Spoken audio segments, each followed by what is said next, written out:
Welcome to the Cannabis Equipment News Podcast. Hi, I'm David Manti, and welcome to a new episode of the Cannabis Equipment News Podcast. With me today is Charles Pyfrom, CMO with CanGen Insurance Services. How you doing today, Charles? Doing great, David. Thanks for having me on today. Appreciate it. Excellent. Thanks for coming. Before we get started, please make sure to like, share, and subscribe to the podcast. You could also help us out a lot by leaving the podcast a positive review on whatever platform you use. Finally, if you want to reach the podcast, you can email me at david@cannabisequipmentnews.com. All right, Charles, let's get into it. I want to start out by asking how you got involved in the cannabis industry. You know, that's a great question. Like most people, we somewhat trip into the industry. We're an ancillary service provider and vendor focused on insurance services in the space that's dedicated to the CBD, hemp, cannabis world, making sure what we're offering is best in class for those operators. And I ended up tripping into it with a really good close friend of mine who was a broker in the space. They said, hey, we think there's an opportunity here. And this was about 7 years ago. And we said, no problem. We're going to be in a position to where we can actually make it work and bring value and underwrite risks that make sense for the buyers and the carriers that we represent. So by accident, but for the last 7 years, on fire, and we love it. So over the past 7 years, how has the cannabis industry evolved, and how have you had to change your business to kind of keep up? You know, that's a great question. The cannabis industry, and I've spent 15 years in commercial insurance before I joined up with CanGen to lead their carrier underwriting and broker relations departments.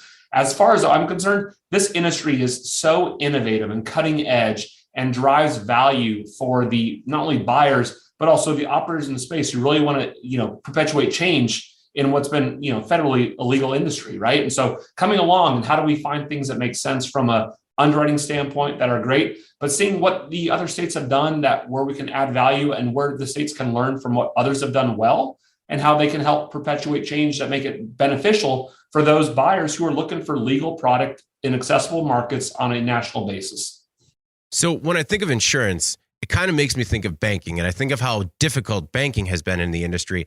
Has it had similar issues or problems with insurance as well? That's a really great question and spot on, because right in the industry, you look at financial services as a whole, very controlled, very regulated, very much heavily with governmental oversight. And yes, insurance certainly had been a challenge before CanGen came in, and I think put together a really good solution for operators in the space back in 2015. So as it relates to what we've done, how do we help move things ahead? It's about educating our trading partners, whether that's carriers, reinsurance, brokers, about how we can offer cannabis-focused coverage solutions at price points to where the buyer's engaged and wants to buy something that says, risk transfers part of my business. I need to have it for my license. And we can actually cover the opportunities that exist in their overall business ventures, just so like we would for other industries, whether it's trucking, artisan contractors, grocery stores, things that are very homogenous and straightforward in today's business economy. So I want to get into a little bit more about how cannabis companies can benefit from some of these insurance services. But one of the things I was also interested in is talking about supply chain problems that have hit cannabis. How have you seen that impact some of your clients? And, have your services in particular helped people along the way as a result? Totally. And look, we work in a global economy. A lot of our ancillary service providers of the cannabis industry are either vape pen manufacturers or battery manufacturers that we insure and provide the appropriate levels of coverage for. But yeah, certainly the supply chain issues of being able to source components, whether that's the actual batteries themselves, whether that's a shipping issue, whether my stuff's delayed in a port, any of those variables that really make it challenging for our operators to work with, we try to be understanding and accommodating with, given the last 2.5 years of kind of blah of what's happened out there in the world of how do we address, and every day is a new day sort of mentality. But we certainly, I think, have found that the best in class operators and folks have found a way, just like in other parts of the industry, cannabis operators tend to thrive. They find opportunities where, they make their own path and they don't need to follow what other people have done to be successful. And it's honestly, it's fun, it's entrepreneurial, and we're happy to support those people's journeys. What are some of the potential liabilities that cannabis operators face? Super great question. If I'm a retailer, we have the standard types of trip and falls, people coming into a store and getting information that's not accurate, or just being mindful of how, the operations from a general liability perspective work as it relates to hazards, slander, libel, etc. That's standard coverage under the insurance policy. But also you want to talk about other issues as it relates to the supply chain. If I'm looking at a product's liability policy, I want to make sure that the people who are using a vape pen, for example, have it done with a battery manufacturer that is above board, transparent, has good quality controls in place, to where unfortunately, we've seen in the past where VapeGate happened and people said, oh, I'm having an opportunity to have a vape pen, or we see pictures of people whose batteries blow up on their pockets. That's not what we want to insure. And that's not, I think, what the cannabis industry is about at the end of the day. They want to have great products with a great experience for the buyers who want to come in and really kind of either tiptoe into the industry, or have been legacy users who want to be above board and say, this is something for me, and I use cannabis for XYZ reason, which is totally acceptable in today's culture. Do cannabis operators have trouble working within the traditional insurance industry? Is CanGen one of the only solutions out there for them? Super good question. And the answer is yes. And that's why when we formed CanGen back in 2015, our roots actually go back to 2010, when we were just a small little retail establishment who saw a niche in California.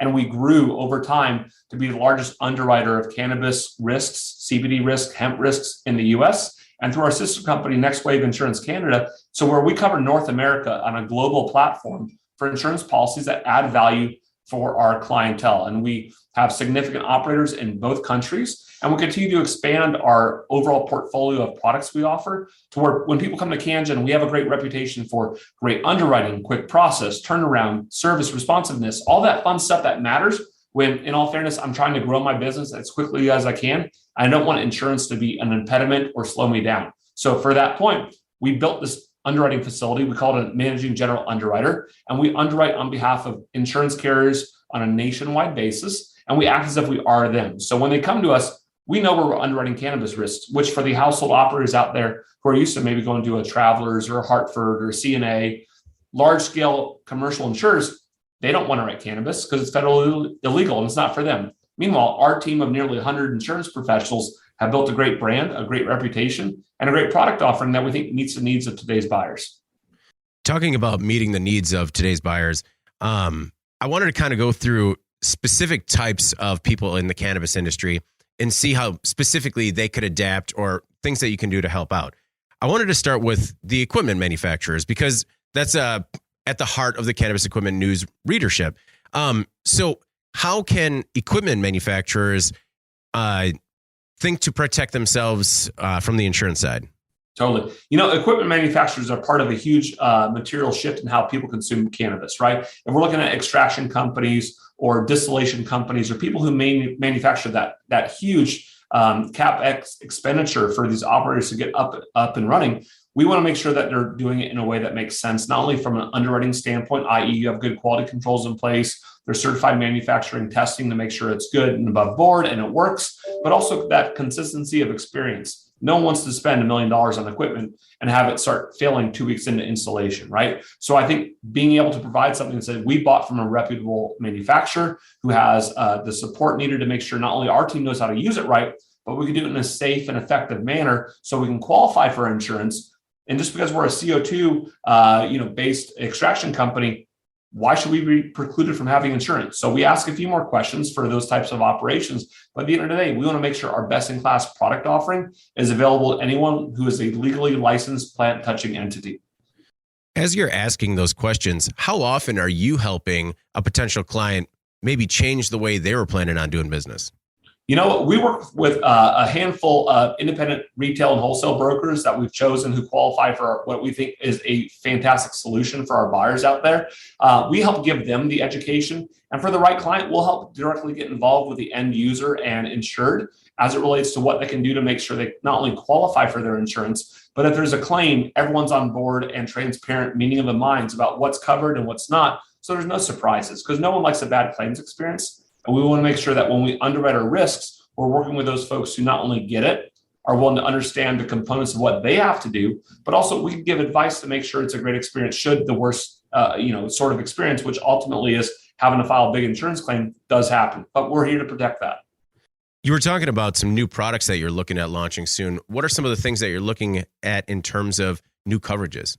That's a super great question. I appreciate you leading in with that. We're looking at adding what's known as errors and emissions coverage, which for professional operations, testing labs, manufacturing, advisory firms, and those who are actually assembling, crafting, designing the next level of cultivation tools, techniques, and machinery. We can actually make sure that when we say we give you a policy that says not only do we cover the damages to the product, but also the design, the implementation thereof, that we're offering something that merits the rest of our portfolio of products that are already coverage focused and priced appropriately. So E&O is a big deal, and the industry's been asking for a while, and we plan to roll that out sometime in the summer. But we're also rolling out bigger operations to where we can ensure and work alongside our clientele. As they grow, we are there to help support and scale their growth from an insurance standpoint. And unfortunately, a lot of the operators we compete against in our space, they're great starter markets, and you can graduate into CanGen. Okay. We talked about equipment manufacturers. When you talk about cultivators, does it extend to things like, when I think of traditional insurance for farmers, I think of like crop protection and stuff like that. How else do you serve to protect cultivators? Yeah, that's a super great question. A lot of our cultivators will ultimately choose to grow indoor for two reasons. One, better controls in an environment in which they can produce their craft product that they're happy with. But also, I think it allows them the actual controls that we need from underwriters to look at a risk and say, it's fine, it's not exposed to the elements, there's nothing outside of our control, we can price for it, we can plan for it, and we can ultimately make sure our carriers are there to pay when a claim ensues, which really does happen, right? We're here to help protect, serve, and grow with this industry as a great service provider. So when I look at a cultivator, we ask a few extra questions. What are your lights? Are you using LED or halogens? Are you using opportunities to where you guys have a quality control plan in place to change them every so often, and you check them every so often? Because at the end of the day, if we have a cultivator who loses their entire crop, that's their livelihood, right? Mm-hmm. We ensure their livelihood, and we take that promise very seriously. We want to make sure that when we offer a policy, everyone's clear, they understand what they have to do, and what we have offered to make sure on behalf of our carrier partners that they plan to pay should the unforeseen, worst case scenario happen, right? We've had scenarios where people have a ballast burst or have a grow light go down, causes a fire, and there's either smoke damage, fire damage, or the worst case is when someone comes in and starts robbing our cultivation facilities, which really does happen, right? So we expect people to keep stuff in safes or vaults. Do your part as a buyer and an operator to mitigate your loss. But you know what? Push comes to shove. We want to make sure there's that opportunity. If it's a bad thing that happens to you, insurance is there for the stuff that you don't plan for, that in your business plan doesn't, in all fairness, entertain on a regular basis. Is it more difficult to cover outdoor cultivators? That's honestly, I keep saying that's a really good question, but you're hitting on all points. Outside cultivation is challenging for two reasons. One, the elements. Two, most people are used to what's known as FCIP, Federal Crop Insurance Protections. And for obvious reasons, that plan is not available for cannabis cultivation. So the price point in which carriers have a risk appetite to say for XYZ coverage, I'm willing to take XYZ premium. A lot of the outdoor cultivation is just not worth it, not only for buyers, in all fairness, but also for risk bearers, in all fairness, recognizing we play a middleman between making sure the buyers know what they can afford and what they can entertain, and ultimately the risk bearers know what they can absorb on their balance sheet. It's not, in my mind, personally opinion, it's not something where a lot of people will jump at the opportunity to insure their outdoor crop. There's other means to protect it, whether it's better controls, whether we have 24/7 people on the property watching it, whether we have some limitation of either sunlight exposure to the elements, et cetera, that makes sense to where they can grow that outdoor craft quality cannabis that the buyers in their territory are looking for, which is great. And that's phenomenal. And we'll ensure all lines of that operation, except for the living plant component that's outdoors, because there's too many variables that's really outside of underwriting control that make it to where our carriers wouldn't want to support it and our buyers wouldn't be interested in spending their money on it. You talked about things that some of these owners don't necessarily plan for, but a lot of these companies are startups or people that don't necessarily have a traditional business acumen. How do you reach them and let them know about the insurance products that are available? And is it something that many people don't even go looking for until there's an issue that could have potentially been covered? Yep. And ultimately, we work with insurance brokers. So our clients are other insurance professionals. We understand the nuances of what insurance is. Okay. We convey what our product offering is to those brokers who work with us. And we also explain what the nuances of what their unique industry perils should be. Hey, if I'm a cultivator, should I be concerned about fire? Most definitely. If I'm a dispensary or a retail establishment, should I be concerned about smash and grabs? 100%. And so we offer that advice of here's what we can offer. Here's a price point in which I think it makes sense for us. And a lot of our market share would say it does make sense.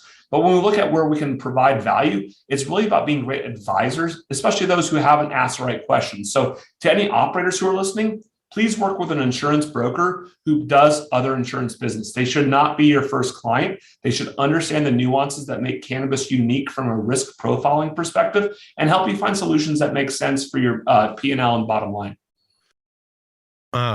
We talked about equipment manufacturers and cultivators. What about processors and people doing extraction?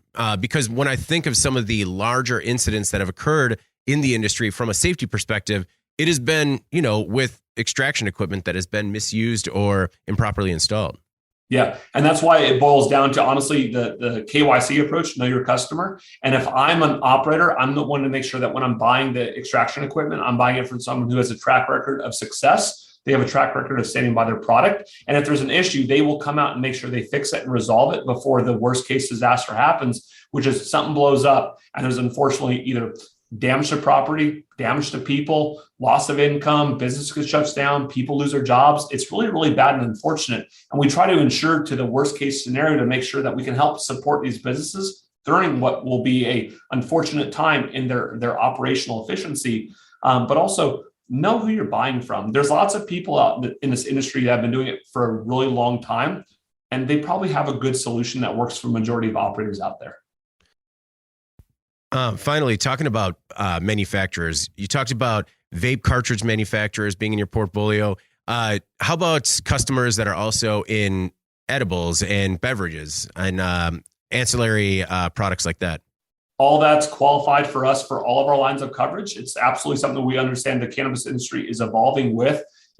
Edibles are a material part of how people consume. Vape pens, material part of how people consume. And beverages are certainly the up and coming topic of how people can enjoy a little bit of the THC or CBD at their leisure in a setting that's not only comfortable from a social standpoint, but also allows them to operate and say, hey, this is what makes me happy. And if I don't want to have, bourbon on the rocks, maybe I can have a bottle of can. And that works out fine. And we look to help support those operators with real insurance solutions that make sense for their business.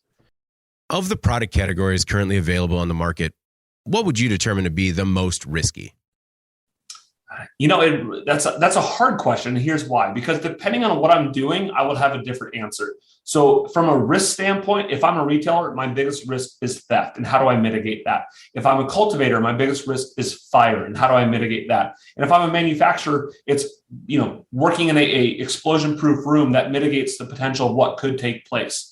But also, we insure workers' compensation, and we do a great product with a specific carrier partner that has a risk appetite for that line of coverage. A lot of that's repetitive injury, return to work program, the repetitive motion of hand trimming crafted cannabis that makes sense for folks that people have a high propensity for absorbing, but also they have a demand for it, right? There's that mass-produced cannabis that people like. There's also that craft cannabis that people are willing to pay a premium dollar for. And that requires not machines, that's people. That's people who have a passion for their craft, a passion for the industry, and that level of specificity and ultimately the end product that consumers buy, that's worthwhile. And we find that our best operators who engage across all of our portfolio of products understand it from a comprehensive 30,000 foot view versus I had an issue, I'm now reacting to an issue. It's a proactive risk management approach that allows them to run their business with insurance being a true partner in their overall success.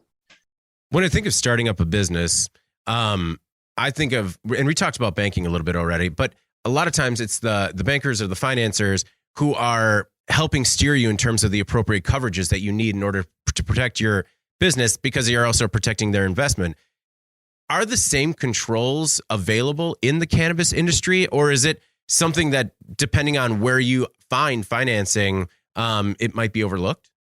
That's probably a two-pronged answer. There's a lot of great people who have relationships in banking who also have great relationships in insurance brokers and placement metrics to where it matters, making sure they're aligned with the right folks. Having a great bank that will understand that you are a cannabis business and will help you understand and take your cash deposits and work with you on filing the appropriate reports and not shut you down because, hey, surprise, I'm a cannabis business. That stuff needs to end. It's really challenging for the operators who are very much trying to be above board and transparent to find those third-party vendors like banking, like insurance, who understand their business and understand their pain points and help find solutions that add value for them as a firm. So I would say along those lines, yes, find a good bank who you can be transparent and honest with. But also on the insurance side, find a good broker who you can be honest with and transparent with and tell them, here's what I'm doing. Is this good or bad? And you know what? The good ones will tell you, stop doing this. You're never going to qualify. Or absolutely, that's best in class. And I applaud you for being ahead of the curve. And it's really finding those folks across the board who can help you in these other areas of the industry that if I wasn't a cannabis operator, wouldn't necessarily be that big of a challenge. I talk to a lot of people in the industry, and it seems like everyone has a story of when they were shut down or locked out of their bank. Has that ever happened to you being on the insurance side of things? We've had an open, transparent relationship with our bank for a long period of time. And keep in mind, we're also an ancillary service provider. We take business from insurance professionals who take business from other folks in lots of different industries. So by the time we get paid for the services that we offer and render, we're getting money from people who have had 1, 2, or 3 bank accounts down the line, depending on the transaction. So from where we're concerned, no, we haven't had it. But also, we're very transparent about what we do and that this is our industry that we focus on as a vertical. How many different brokers do you work with? We work with, give or take, depending on how you want to qualify them, we work with retail and wholesale brokers. In the US, we probably earn 1,500 to 2,000, and in Canada, several hundred. But we also work with those who really get it. We're not a take-all-comer sort of market. And the ones we operate understand what our value proposition is, and that's real coverage, appropriate pricing, best-in-class product offering. So, in what parts of the nation of the U.S. is there still a hole or a gap that where you could possibly use more brokers? I mean, I imagine that when a larger market like New York comes online, there's plenty of opportunity there, but maybe with some of the smaller states, there's not as much opportunity.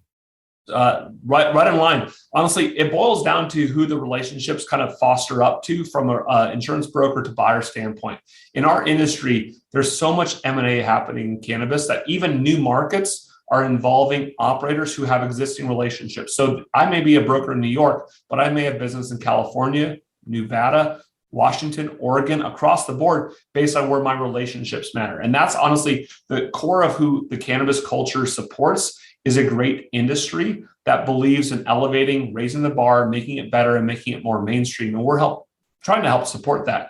So when I look at like New Jersey, who's rolling out licenses soon, New Mexico, who just went live on 4/1 for recreational purposes, we have existing broker relationships there that add value and are already well established in the community because cannabis is done locally for the most part. And on a broader national viewpoint, wherever there's legalized businesses that exist, either in cannabis, CBD, or hemp, we have brokers out there who know the business and can help operators find really great insurance coverage. When it comes to breaking up between cannabis, CBD, and hemp, is one, in your opinion, riskier to operate in than the other right now? I would say cannabis is riskier to operate for one main reason, is that no one ever steals a whole bunch of dried hemp products. It just doesn't happen. So from a theft standpoint, if I'm an operator, the value of hemp that's been sitting outside that's going to be ready to be made into CBD oil, it's not a theft hazard. It's not as bad. We don't have the same level of controls we expect from an underwriting standpoint to make it beneficial for the buyer and our carriers that we work with to keep supporting the growth of the industry. So when I look at something like cannabis, I would say, yes, cannabis gets the headline news, but CBD and hemp are not far behind. And in all fairness, might overtake cannabis in terms of where their scale and scope and size of opportunities exist in the foreseeable future. How do you see them overtaking cannabis?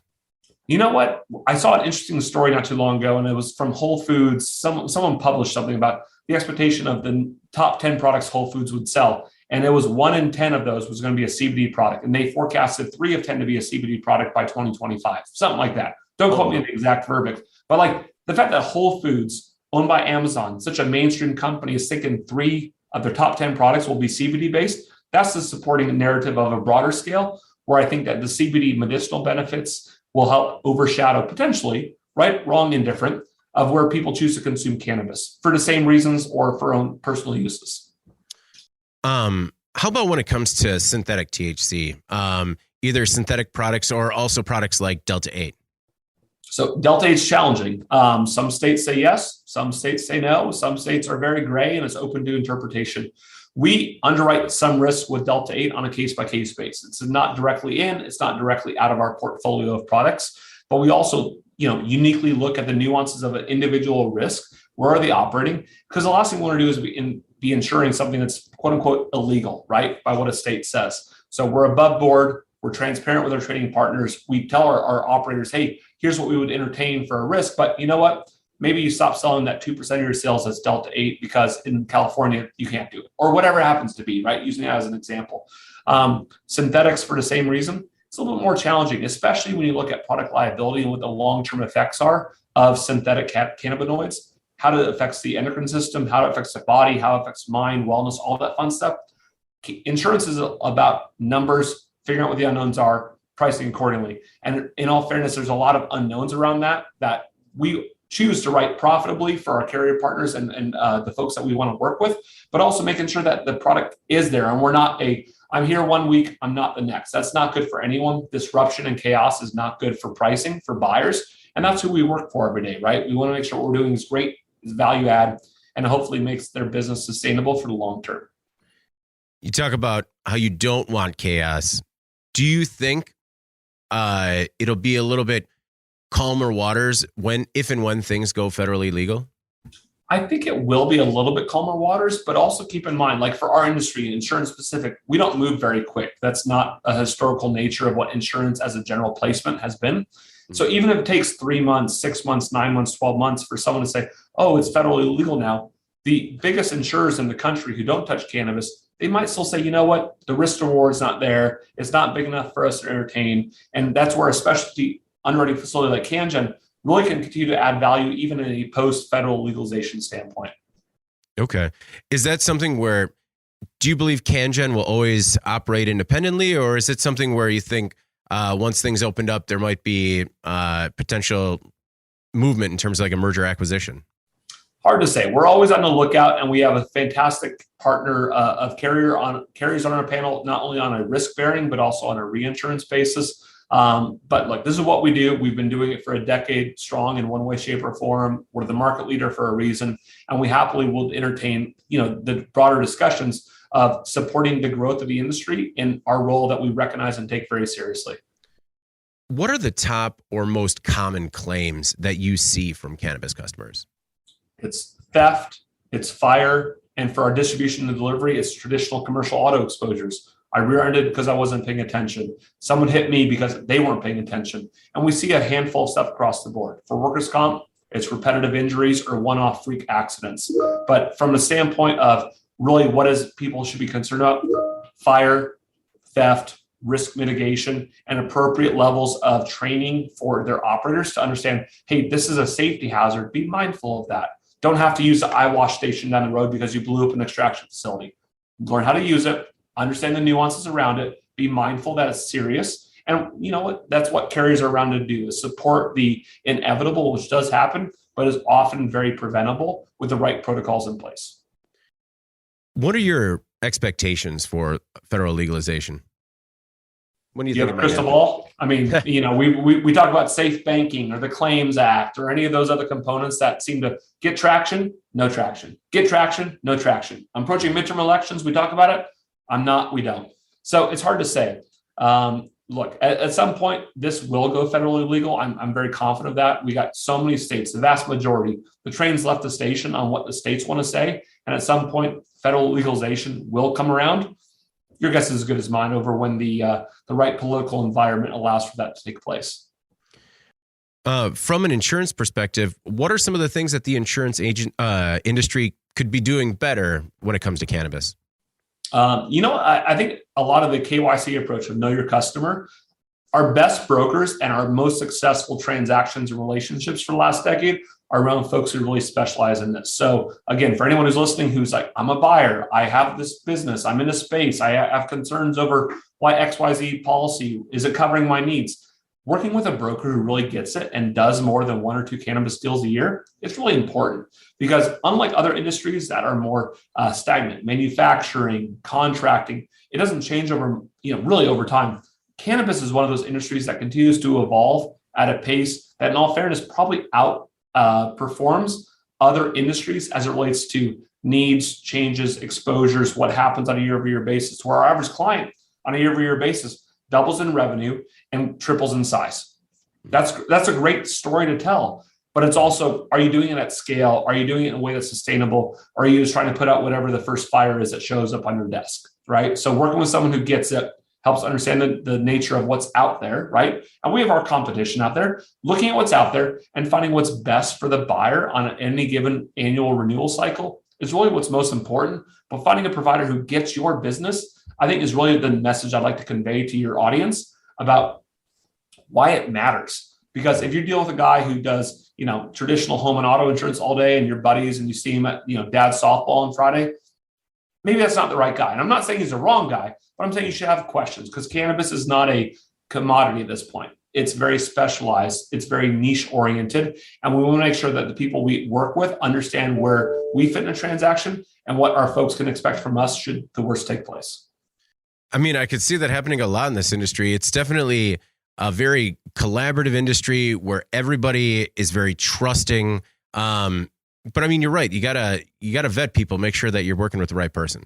For sure. And absolutely. I mean, the right person is asking for questions and it's okay. We work with brokers all the time who say, look, I'm just getting into this. Can you help us train? Can you help us educate our buyers? The answer is yes. And that's what you should look for from someone like a CanGen to help get the education out there because no one wants a bad claims experience. At the end of the day, we underwrite a promise to pay should something bad happen. That's all people care about. And we take that very seriously. And our carriers understand that. And so when we do it, we put out, I think, like I said, great terms, fair pricing for risk transfer, and coverage that buyers can count on. Do you have a personal connection to the cannabis industry? I don't. Someone asked me that just last week, and they're like, "How come you don't participate in it?" For me, I've never tried. I'm one of those people where I see this as a huge burgeoning opportunity.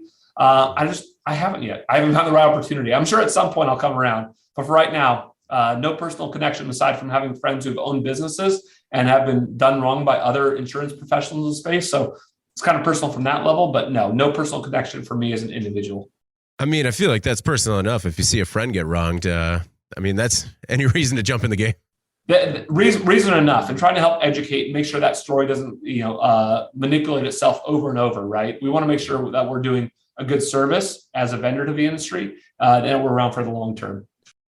Before we get out of here, is there anything else that you want to add or make sure that the Cannabis Equipment News audience knows about CanGen? You know what? I appreciate the opportunity. Look, I can tell you 30,000 foot elevator pitch. We're the largest writers for a reason. We have the best in class distribution facilities, and we have coverage that really matters to the business. We understand what you guys go through day in, day out, because that's all our team does. 100% of the risks we look at every single day, which are tens of thousands in nature on a yearly basis, involve cannabis, CBD, or hemp. So you may have a question, work with a broker who knows your business. Know that when you get a quote from CanGen, you're getting someone who knows your business, and we appreciate the trust you put in us. So I appreciate the opportunity to have that with you today, David. Yeah, Charles, thank you very much for joining me today, man. I really do appreciate it. It's been fun. Thanks, man. All right. Before we get out of here, please make sure to like, share, and subscribe to the podcast. You could also help us out a lot by leaving the podcast a positive review on whatever platform you use. Finally, if you want to email the podcast, you can reach me at david@cannabisequipmentnews.com. All right.